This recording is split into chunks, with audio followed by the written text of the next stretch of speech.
નમસ્કાર વિદ્યાર્થી મિત્રો, આપણે સમીકરણ વિશે અભ્યાસ કરી રહ્યા છીએ. સમીકરણ એટલે શું?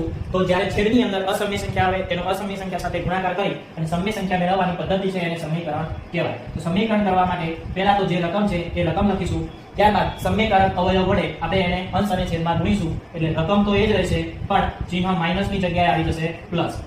તો આપણે જ્યારે સમીકરણ અવયવ વડે ગુણાકાર કર્યો તો અંશ છેદનો ગુણાકાર થાય એટલે 30 ગુણ્યા આ જે રકમ છે આપણી એ રકમ લખવાની રહેશે.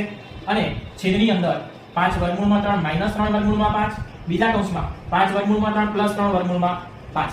હવે આપણને ખ્યાલ છે કે અહીંયા જે નીચે બે કૌંસ બનશે એ બંને કૌંસની અંદર ફરજિયાત આપણે નિત્યસમનો ઉપયોગ કરવાનો છે. અને એ નિત્યસમ કયું થશે? a - b a + b. આ નિત્યસમ બને એટલે બને. તો આપણે એ નિત્યસમનો ઉપયોગ કરીએ તો એ જગ્યાએ આપણે શું લખી શકાશે? તો આપણે એ જગ્યાએ લખી શકાશે a² - b².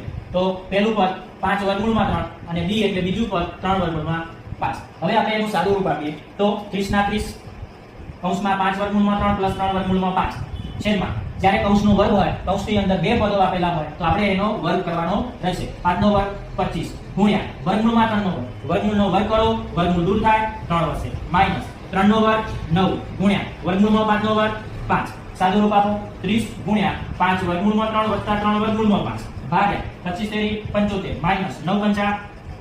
તો આપણી પાસે શું બાકી રહ્યું? ફરી એક વખત લખો 30 ગુણ્યા 5 વર્ગમૂળમાં 3 વત્તા 3 વર્ગમૂળમાં 5 ભાગ્યા 75 માંથી 45 જાય તો 30 વધશે. ઉપરથી 30 નીચેથી 30 કેન્સલ થશે એટલે ફાઇનલી આપણો જવાબ હશે 5 વર્ગમૂળમાં 3 પ્લસ 3 વર્ગમૂળમાં 5. તો આ રીતે આપણે સમીકરણ કરી શકીએ છીએ.